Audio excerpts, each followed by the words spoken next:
આપ સર્વોને હેતપૂર્વક જય શ્રી સ્વામિનારાયણ।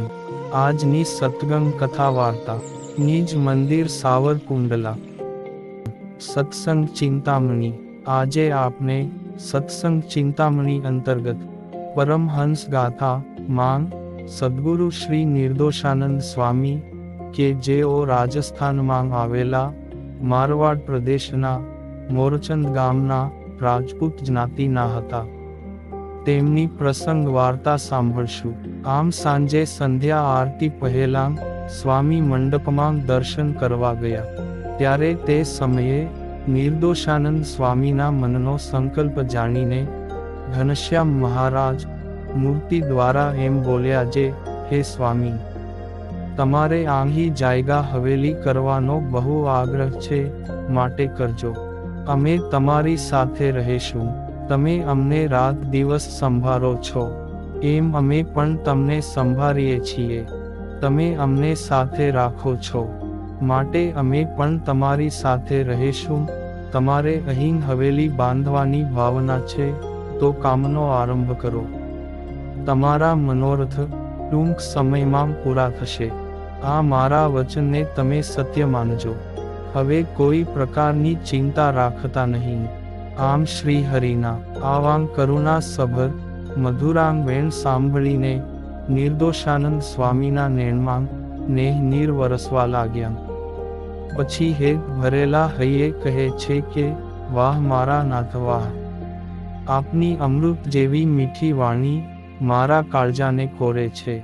હે વાલમજી, હું તો સહુ સંતો ભક્તો અને યાત્રાળુ સુખી થાય, એવા હેતુથી સંકલ્પ કરું છું।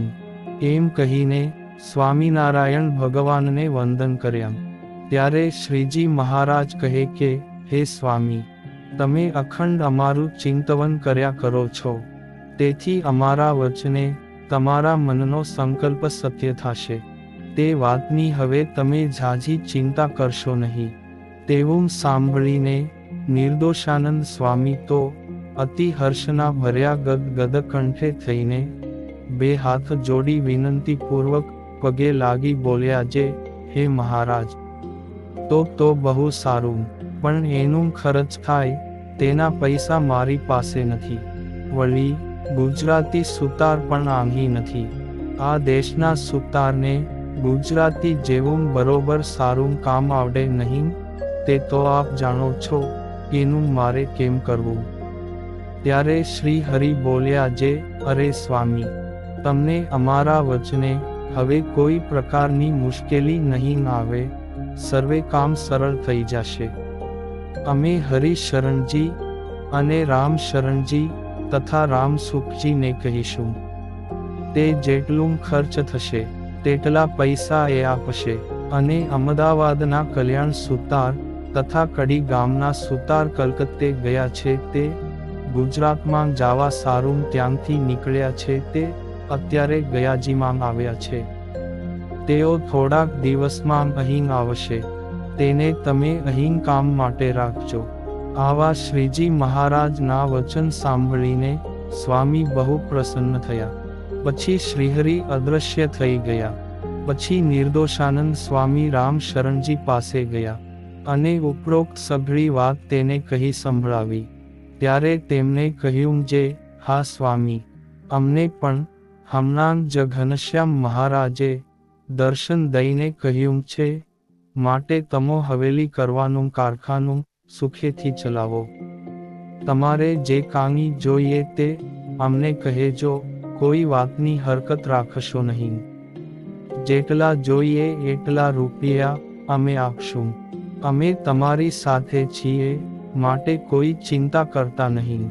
પછી નિર્દોષાનંદ સ્વામીએ સંતો ભક્તોના ઉતારા માટે મોટી હવેલી બનાવવાનું કારખાનું સુખેથી ચાલુ કર્યું।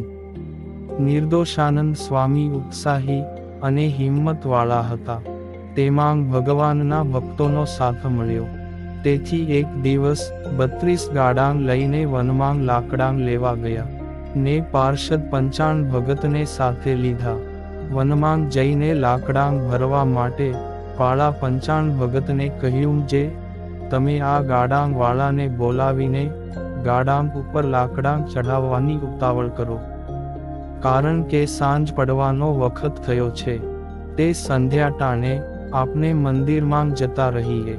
તેવું સ્વામીનું વચન સાંભળીને પંચાણ ભગતે ગાડીવાળાઓ પાસે જઈને કહ્યું કે તમે સહુ પોતપોતાની ગાડીમાં લાકડા ચડાવવા માંડો, કેમ જે સાંજનો સમય થયો છે તે સંધ્યા આરતી પહેલાં મંદિરમાં સહુ પહોંચી જઈએ.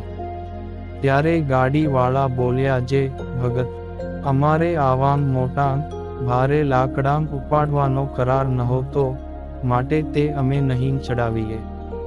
એમ કહીને સહુ ગાડીવાળાએ સંપીને લાકડાં ચડાવવાની ના પાડી. તેથી નિર્દોષાનંદ સ્વામી સુદ્ધાં સહુ ઉદાસ થઈ ગયા. હવે આવા મોટા ભારે લાકડાં આ ગાડાં ઉપર કોણ ચડાવશે?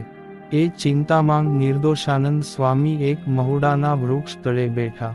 તે સમયે શ્રીજી મહારાજે પોતાના સંત ભક્તની સહાય કરવા માટે બાળ સ્વરૂપે નિર્દોષાનંદ સ્વામીને દર્શન આપ્યા અને બોલ્યા, જે સ્વામી, તમે મને કેમ સંભાળતા નથી?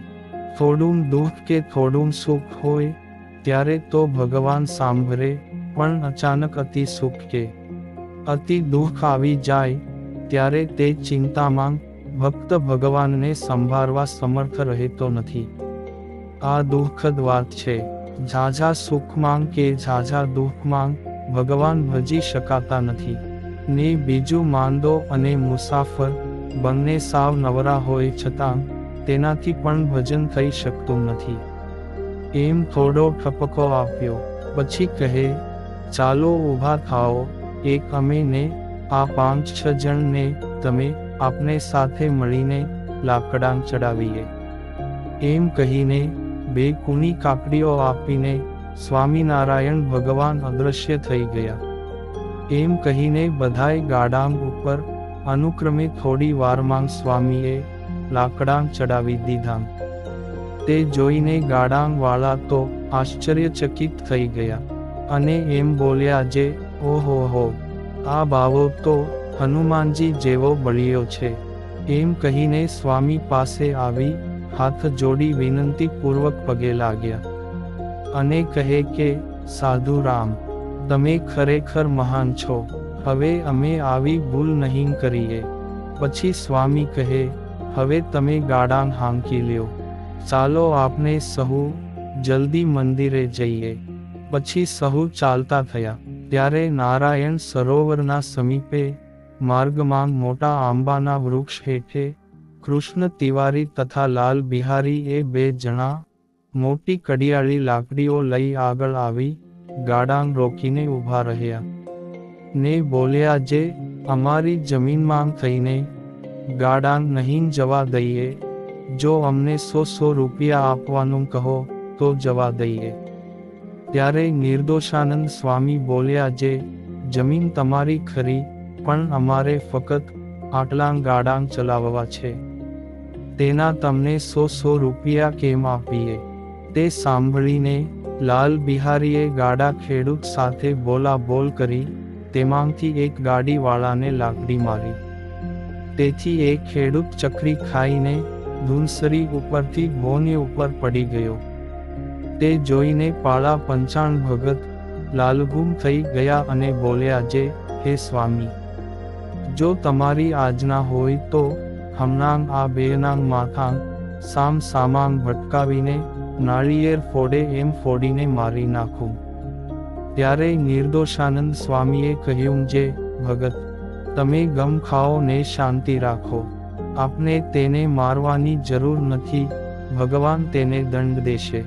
તેથી એની મેળે જ હમણાં થોડાક દિવસમાં એ 2નો નાશ થઈ જશે ને ખેડૂત હમણાં બેઠો થશે. કોઈને કાંઈ નહીં થાય, કેમ જે શ્રી હરિ આપની સાથે છે, માટે ધીરજ રાખો. પછી નિર્દોષાનંદ સ્વામીએ પંચાણ ભગતને મંદિરમાં મોકલીને રામસુખજીને બોલાવ્યા. રામસુખજી તત્કાળ ત્યાં આવ્યા. સ્વામીએ બધી વાત કરી. તેથી તેઓ વચમાં પડીને તે ગાડાંગ મંદિરમાં હંકાવી લાવ્યા. પણ મોટા પુરુષનો અપરાધ થયો.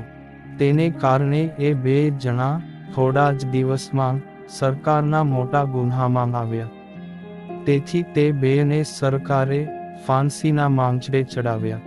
સંત અપરાધથી લાલ બિહારની આ દુર્દશા થઈ હતી. અને જે ખેડૂતને તેને લાકડી મારી હતી તે નિર્દોષાનંદ સ્વામીની કૃપાથી 3 દિવસમાં સાજો થયો. આમ જે મોટા પુરુષનો અપરાધ કરે તેને મહાદુઃખ આવે, ને તેની સેવા કરે તે સર્વે રીતે સુખી થાય છે. મોટા સંતની કૃપા અને કોપ બંને ફળીભૂત થાય છે. સદગ્રંથોમાં આવા અનેક પ્રસંગો લખાયા છે. મોટા સંત રાજી થાય તો બગડેલી બાજી પણ સુધરી જાય.